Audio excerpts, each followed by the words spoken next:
Welcome, folks, to what is going to be an out of distribution PyMCon event. This is the first time we have two speakers. And so you're going to see Ricardo and Alan talk about a comparison of two Bayesian methods. So I'll give you a quick highlight. You're going to see their full event later, but Bayesian methods aren't just PPLs and MCMC. In fact, that's only the last maybe 20 or 30 years or so. In the last 200 years, there's been a multitude of ways that people have made estimations with Bayesian methods. And so in this PyMCon event, you're going to see Alan and Ricardo put two head-to-head. But we're not at that event yet. This is the interview portion of PyMCon, so I want to give it to Alan and Ricardo to let them introduce themselves. Alan, would you like to go first? Sure. I'm Alan Downey. I was a professor at Olin College for almost 20 years, and I left there about a year and a half ago, and I'm now doing online learning. I'm writing lessons for Brilliant.org. And I'm also the author of a couple of different books about programming and data science, and I have a blog that's called Probably Overthinking It. Thank you, Alan. And for folks who don't know, Alan's books have been quite influential for both me and Ricardo, so we'll put those in the description below. Definitely worth seeing. You can see one of his books right there in the little corner, Think Bayes, and he has a new one coming out, Probably Overthinking It, right? In December? Yeah, same name as the blog, coming out in December, first week of December. We'll put that all in the Discourse and in the YouTube description below so you can see that. But Ricardo, would you mind introducing yourself as well? Yes, certainly. Hey, I'm Ricardo. I'm living in Hungary. I'm from Portugal. And I'm pretty active in both PyMC and PyTensor source code. If you haven't seen me on Discourse, you just have to ask a question and there's high chance I will come and reply. When not helping or just messing with the source code, I work at PyMC Labs as a data scientist, where we do partnerships with many companies trying to get them to adopt PyMC or to help them with adoption of PyMC to their business needs. All right. Thank you both. For the viewer, typically I ask 3 follow-up questions now. I ask interviewers how they got started in statistics, how they got started in Bayesian statistics in particular, how they got familiarized with PyMC, and then any advice for others. So we're going to go through that traditional questions, and of course we'll have double with 2 presenters. But then I'm also going to ask another question, which is, how do you use Bayesian statistics to collaborate with others? This talk, of course, is a collaboration between 2 folks. And when you're going to be doing statistics, it doesn't have an effect if you just look at the numbers yourself. Quite often, and probably every single time, you're going to have to share these results with others. And sometimes that doesn't get covered as much as the methods and the math and the things like that. So this is going to be an extended PyMCon interview. So with that, let's just jump straight into it. Ricardo, I'll ask you first. How did you get started with Bayesian statistics and then PyMC?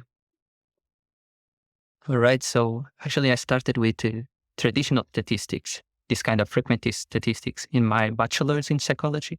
So just a classical list of these are the tests, these are the assumptions. Don't ask too much about the assumptions or you'll get very confused. And I did like it a bit. It was messy. When I really liked it was when I found you could basically compress these, I think it was like 3 semesters of statistics into 5 or 6 lines of Python code if you learn how to do shuffling tests. So you just shuffle the data and then check how things come out. And then I liked it because then I felt that I could understand the process of the idea about like understanding the noise to signal ratio. And it's a bit of a gateway drug. Once you write some code to do some kind of simulation related to data and answering statistical questions, you are not very far, I think, to falling into the Bayesian trap. Because a lot of modern Bayesian stats just use the computer, do a lot of simulations and ask kind of how do things turn out? Do they look like your data? And I think that's how I got into Bayesian statistics. Then I did a lot of self-learning. Textbooks like the one written by Alan were really inspiring. The things closer to code was always what drove me. And I guess then it was natural to go into PyMC since I was in Python coding and statistics. And I started just, opening some issues, asking simple stuff like, why is this distribution parameterized like A and B instead of C and D? It's very common. And many people kind of find out the same objects, but they give it different names or they work slightly different with them. But soon after, I was answering questions and being asked to, why can't we write it like this? And I started helping out on PyMC, and I guess the rest is a bit of history. Thank you, Ricardo. So, Alan, I have the same set of questions for you. How did you find yourself in the world of statistics, and then in the subset of statistics, which we now refer to as Bayesian statistics, and then the subset of that world of Bayesian statistics where the PyMC folks hang out? Yeah, my answers are actually really similar to Ricardo's. I had the classical stats class that sort of made sense, but there's a lot of it that you kind of have to accept, kind of twisted logic. And then I picked up David Mackay's book. That was my first introduction to Bayesian stats.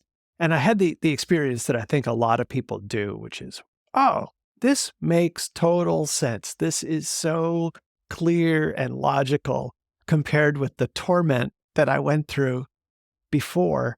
And I particularly remember one of the examples of, I think it's like detecting electrons or something like that, and the data are censored.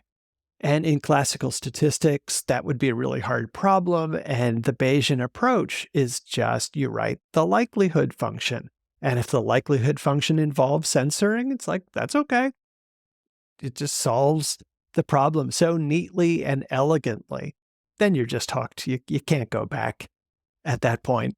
Although I had a similar, also exploring randomization methods and kind of the same epiphany that all of those tests, the alphabet soup of tests, all boils down to the same framework. And if you do it with randomization, it all makes sense. So I appreciate Bayesian stats for the elegance and randomization methods for the simplicity. So just a very, very similar trajectory. Thank you both for those answers. So now, again, for the next question. Some of the viewers here are just getting started in the world of Bayesian statistics, or maybe even statistics in general.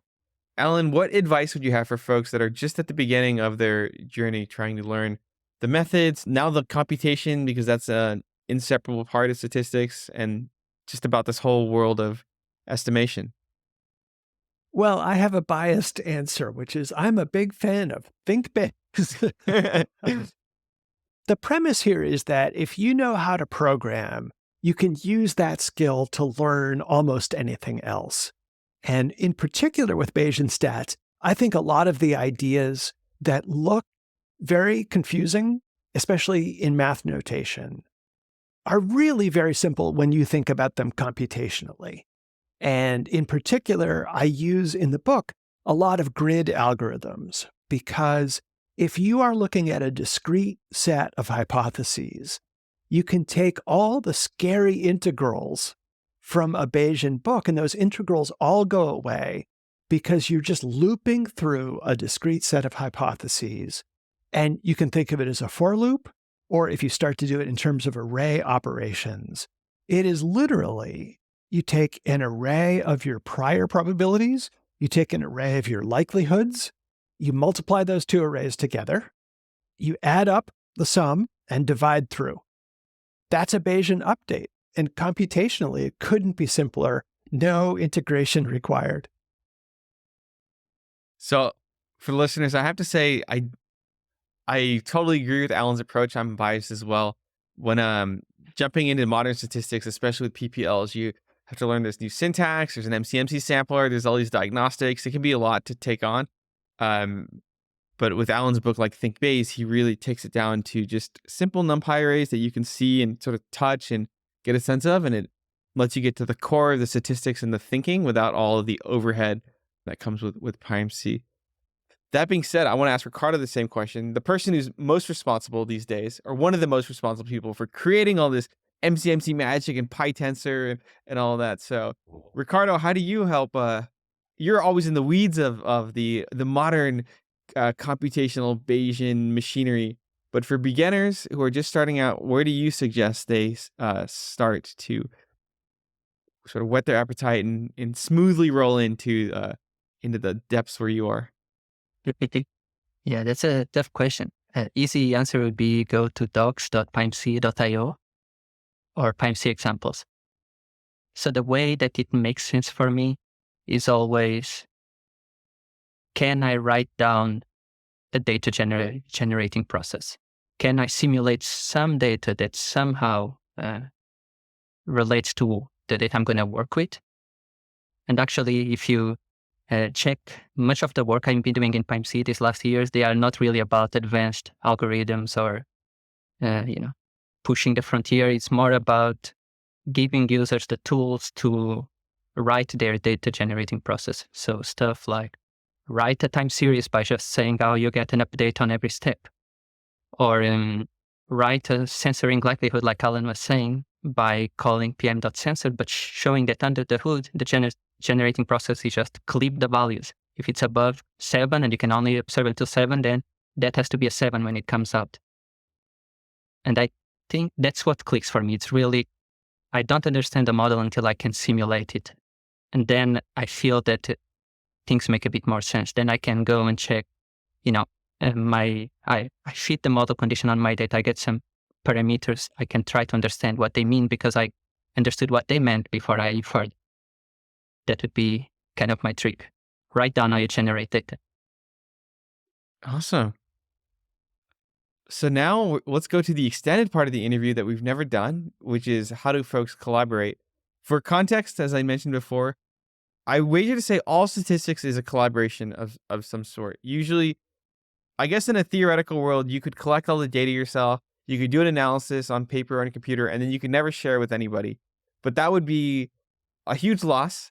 Sharing the data and sharing analyses is really what moves the world forward, helps people learn things, helps people make decisions. And often with statistics, you have lots of collaborators, as you both know.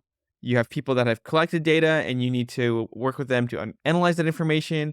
You have stakeholders that are trying to make decisions with the data and the analyses that you performed, whether it's in the context of academia, public government, or for-profit organizations. So given that this is our first collaborative PyMCon event, I wanted to ask you both, in all the statistical collaborations you've done over the years, what is some advice you have folks that need to work with others as they perform their analyses? So, Ricardo, I know you working at labs, you work with many companies and teams. What is some advice you have for folks that have to engage with mathematics? Very good question. So very low level, the advice I do is always treat your data and always do the exploratory plots, everything in a Jupyter notebook with a lot of comments.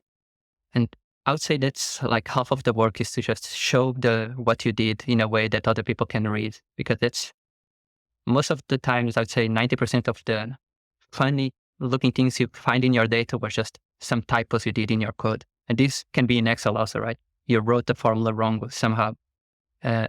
If you share it, you can get rid of those boring 90% mistakes that might sound very interesting.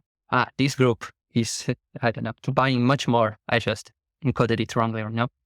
And then you can get to the actual effects. So it's a very boring effect, but just kind of share the whole process so that you can move faster. Thank you. And then Alan, same question to you. What are your tips you find to help people have successful collaborations? Yeah, I think I would second Jupyter notebooks with a lot of commentary and documentation. I think that transparency and the tools that we have for sharing notebooks, simple things like, just a shared GitHub repository, but also, hosted environments where you and I can run the same notebook. And so you can now do things that are like pair programming, but remotely and across time. I think there are a lot of really useful tools for doing that. And then my other suggestion is I keep coming back to adversarial collaboration as what I think is a really good model for reliable science, because it's so easy if I'm attached to a particular tool or a particular algorithm and I want to convince everybody that mine is the best. It's just too easy to do unreliable science. But if you've got two people working together who are checking each other and making an honest assessment to say, if one tool is better than the other, is it just because I'm more comfortable with it? Or is it really, solving the problem better, producing better knowledge? So I think that's got to be the future of science, is people doing a bake-off like the experiment that we're doing right now, and collaboratively figuring out which is the best. That's a great segue to the conclusion. I'm actually very excited for your PyMCon event. At the time of recording, folks, I haven't seen the results yet, so I don't know what's in store. But just like Alan said, I'm really interested to see the bake-off between the two methods so we can really better understand both methods. I think often in Bayesian literature, like in Alan's books, he shows both. But in this PyMCon event, you're going to get a really good sense of how different Bayesian methods work, the complexities some of them bring in, the simplicities that others add. So when you decide to go start off with a new analysis, you'll have twice as much information, and even more than twice as much, because you have the comparison to figure out which method works for you the best. With that, I don't want to take up any more of your folks' time. I really appreciate you both coming here and doing this interview with myself. Any parting words? Thank you. All right. Thank you. A pleasure talking with both of you. As always, folks, the details and all the links for PyMCon will be both in the YouTube description below and also on Discourse. You'll find this interview along with, in this case, probably 2 sets of notebooks, the synchronous event details, and the meetup links and everything like that. We hope to see you there.